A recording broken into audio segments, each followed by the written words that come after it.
اعوذ باللہ من الشیطان الرجیم بسم اللہ الرحمن الرحیم اللہم صلی علی محمد و آل محمد. ریسپیکٹڈ اسٹوڈینٹس، بافضل ربی آج ہم اپنے موضوع ایپیٹائزر کا پارٹ 2 شروع کر رہے ہیں، جس میں بنیادی طور پر ہم آج صرف 2 چیزیں دیکھیں گے. ایک علم و تحقیق کی اہمیت. قرآن پاک میں اگرچہ کافی سارے مقامات پر علم کی اور تحقیق کی افادیت اور اہمیت کا ذکر کیا گیا ہے اور اہمیت بھی بیان کی گئی ہے. اس کے ساتھ ساتھ لفظ سائنس کو ہم بنیادی طور پر دیکھیں گے. شروع میں بتا دیا تھا ہمارا ایریا جنرل ڈسکشن کا ہوگا. جنرل نالج انگلش اور اردو. پاکستان میں جتنے بھی کمپٹیشن کے ایگزامز ہوتے ہیں ان کے کوسچنز پیپرز میں جتنے سوالات آئے ہیں ان کو ہم انشاءاللہ تعالیٰ دیکھیں گے ان کے ایریاز کے حساب سے. اور یہ آپ لوگوں کو کوٹیشن بتائی تھی ایویڈنس کی اہمیت کے حساب سے. یہ بھی ہر لیکچر میں ہماری کوشش ہوگی کہ اس چیز کو ہم انشاءاللہ تعالیٰ اجاگر کرتے رہیں گے. 14 فرینڈز کو بعد میں دیکھیں گے، ان کی اہمیت تھوڑا سا اور چیزوں کو دیکھ کر. پہلے بتا دیا تھا ورلڈ کی ہسٹری، دنیا میں کیا ہے، کتنے علوم ہیں، وہ شامل ہوں گے ہمارے ہاں. پھر علم کی تشریح بتائی تھی. آپ لوگوں کے ہم مشکور ہیں کہ بہت زیادہ پذیرائی ملی، آپ لوگوں نے کمنٹس بھی کیے. اس کے ساتھ ساتھ اب یہ گزارش ہے کہ کوسچن وغیرہ کا بھی ہم سلسلہ شروع کر دیتے ہیں. علم کے حساب سے مثالیں دی تھیں. آج ہم شروع کریں گے انشاءاللہ تعالی جو مین چیز ہے قرآن پاک کے حساب سے. اب ہم سورۃ البقرہ آیات نمبر ہے 260. انبیاء کرام کا ذکر آئے گا جس میں ہم آج ذکر کرتے ہیں حضرت ابراہیم علیہ السلام کا. اب آپ لوگ یہ یقیناً دیکھ بھی رہے ہوں گے اور پڑھ بھی لیں. اب اگین اینڈ اگین گزارش یہ کرنی ہے، ہم انشاءاللہ تعالیٰ تینوں سبجیکٹس کو ایٹ اے ٹائم کور کرنے کی کوشش کریں گے. ٹچ لازمی ہوگا تینوں سبجیکٹس کا. اب دیکھیں حضرت ابراہیم علیہ السلام کو حقائق کی اشیاء کی جستجو اور تحقیق کا طبعی ذوق تھا. اللہ رب العزت نے آپ میں ایک جستجو رکھی تھی تحقیق کی. کس چیز کی تحقیق؟ اشیاء کی. اور وہ ہر چیز کی حقیقت تک پہنچنے کی کوشش کرتے تھے. سادہ الفاظ میں کہہ سکتے ہیں محقق تھے، تحقیق کرنے والے تھے، ریسرچ کرنے والے تھے، اور یہ ساری چیزیں ان کی زندگی کا خاص مقصد تھا. آپ تحقیق کے ذریعے اللہ وحدہ لا شریک کی قدرت کاملہ کا مشاہدہ کرنا چاہتے تھے. اب دیکھ لیں تحقیق کے ذریعے اسی ذوق، ریسرچ اور تحقیق کے جذبے سے حضرت ابراہیم علیہ السلام نے موت کے بعد زندگی یعنی مر جانے کے بعد دوبارہ جی اٹھنے کے متعلق اللہ کے حضور سوال کیا. کیا سوال تھا؟ اللہ پاک نے فرمایا اے ابراہیم کیا تم اس مسئلے پر یقین نہیں رکھتے؟ یہ اللہ رب العزت کا سوال تھا آپ کو، حضرت ابراہیم علیہ السلام کو. حضرت ابراہیم علیہ السلام نے فوراً عرض کیا، کیا اللہ سے مخاطب ہوئے، میں بلا توقف اس پر ایمان رکھتا ہوں. میں یہ جانتا ہوں کہ آپ قادر مطلق ہیں، آپ سب کچھ کر سکتے ہیں. میرا سوال اس لیے ہے کہ میں علم الیقین کے ساتھ عین الیقین اور حق الیقین کا خواستگار ہوں۔ میری دعا ہے کہ اے میرے رب تو مجھے آنکھوں سے مشاہدہ کرا دے۔ میرے محترم بہن بھائیوں، ہم نے آغاز کیا تھا اپنے اس سلسلہ علم کا، علم الیقین، عین الیقین اور حق الیقین۔ اردو کے لیے بالخصوص آپ لوگوں سے گزارش ہے، اب یہ اردو کی آپ ترتیب دیکھیں، عام طور پر جسے ہم سادہ معنی میں کہتے ہیں مشکل الفاظ، ان کے مطلب دیکھیں نا، بلا توقف کیا مطلب ہے اس کا، خواستگار ہوں کیا مطلب ہے، اور ان تینوں علوم میں فرق کیا ہے، علم الیقین، عین الیقین اور حق الیقین۔ قرآن پاک کی یہ ویسے تو سبحان اللہ ایک ایک آیت مبارکہ کی حد سے زیادہ فضیلت ہے، اور اللہ رب العزت نے اس پاکیزہ کلام کو پڑھنا ہی حد سے زیادہ باعث فضیلت قرار دیا ہے۔ اب ہمارا مقصد ہے کسی مقصد پر پہنچنا، اسے اب آپ نیکسٹ دیکھیں۔ اللہ پاک نے فرمایا، کیا فرمایا اللہ رب العزت نے؟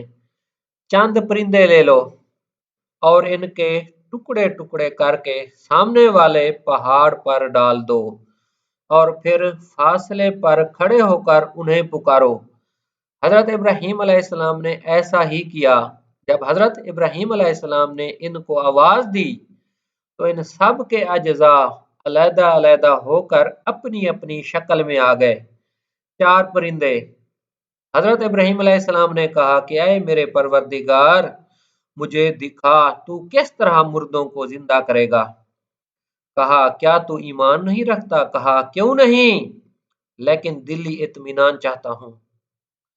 کہا پس چار پرندے لے، پھر ان کو اپنے ساتھ مانوس کر، پھر رکھ دے ہر پہاڑوں پر ان کے جز ڈال کر، پھر ان کو بلا، وہ آئیں گے تیرے پاس دوڑتے ہوئے، اور تو یہ جان لے بے شک اللہ غالب ہے، حکمت والا ہے۔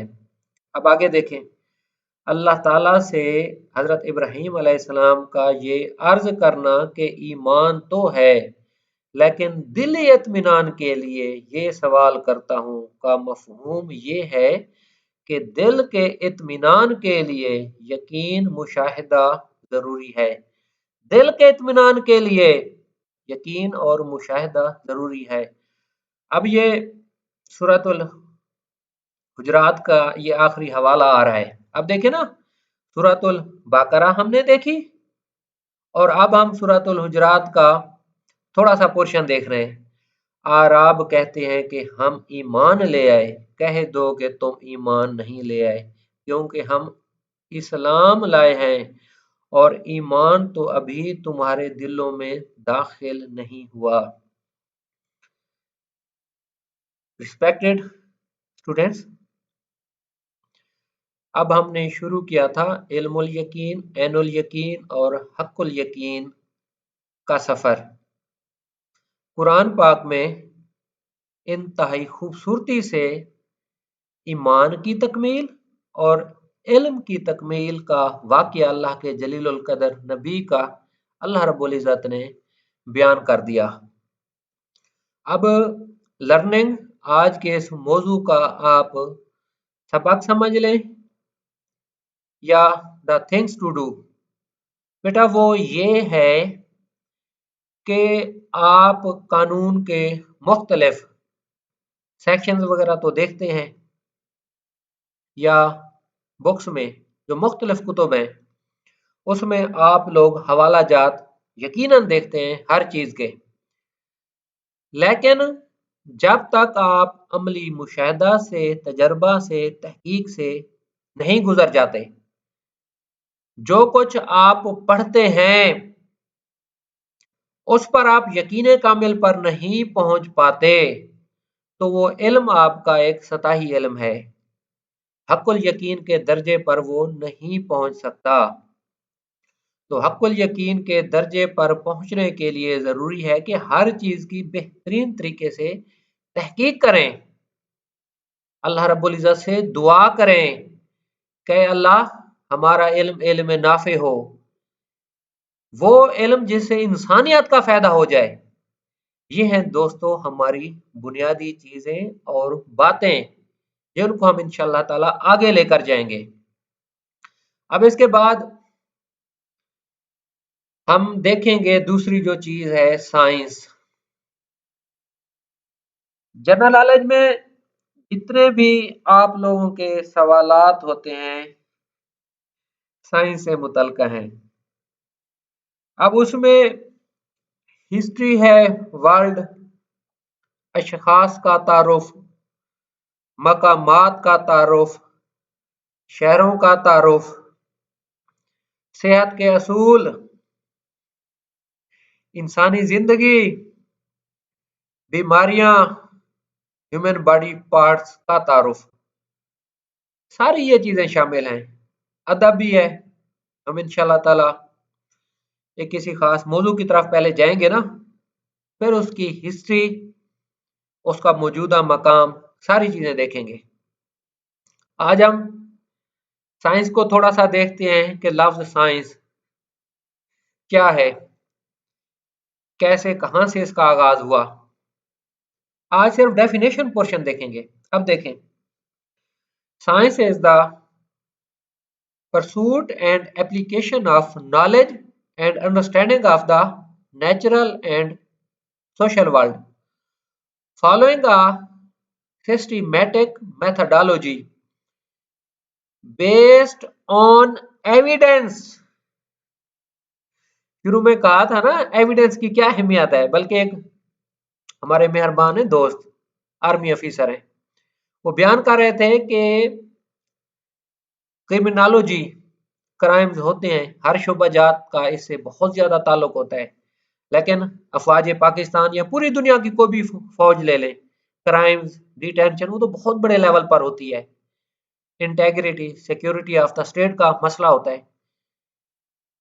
بیسیکلی وہ ایویڈنس پر بہت زیادہ زور دیتے ہیں۔ کرائم سین پر آپ آ جائیں، اب بیٹا دیکھیں انگریزی زبان کا لفظ ہے ایویڈنس، کہاں کہاں استعمال ہو رہا ہے۔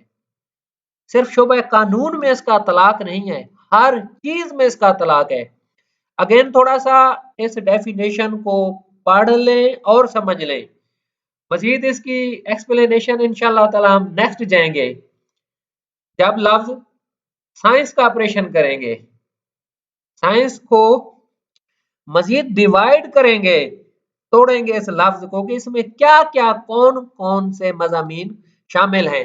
اب یہ دیکھیں، science is the pursuit and application of knowledge. Pursuit کیا ہے اور ایپلیکیشن آف نالج، کہ جو کچھ آپ نے حاصل کیا۔ اب یہ سول ججز کے اسٹوڈنٹس دیکھ لیں نا میرے بہن بھائی، آف سٹڈیز ایسے ہے، کس آدھر کا ہے، اس کا مطلب مفہوم کیا ہے، کیوں یہ سلیبس میں ڈالا گیا، اسٹڈی آپ کے علم نافع کیا ہے۔ Application of knowledge and understanding of the natural and social world. Understanding کیا ہے، natural and social world, physics, chemistry, biology, micro biology, chemistry کی آپ فردر برانچز میں چلے جائیں، فزکس کی فردر برانچز میں چلے جائیں۔ اینڈرائڈ کیا سسٹم ہے، یہ کیسے متعارف ہوا، ٹچ موبائل ہمارے کیسے آئے، ٹچ سسٹم، فیس بک، یوٹیوب، کیا تہلکہ مچا دیا، واٹس ایپ ایپلیکیشن کیا ہے، انسانی ٹانگ ہے نا، اللہ رب العزت رحم کرے ہم پر، کسی انسان کی ٹانگ ضائع ہو جاتی ہے، مصنوعی ٹانگ لگتی ہے، کون سی سائنس کام کرتی ہے۔ اب یہ دیکھیں، natural and social world following a systematic methodology۔ اب یہ سسٹمیٹک میتھڈالوجی کیا ہے، جس کی بنیاد سائنس پر ہو۔ سسٹمیٹک میتھڈالوجی، سائنس کی مختلف تعریفیں دیکھیں، لیکن ایک جنرل ڈیفینیشن دیکھ لی، سوچا اس کے بارے میں آج تھوڑا بہت ڈسکس کر لیں گے۔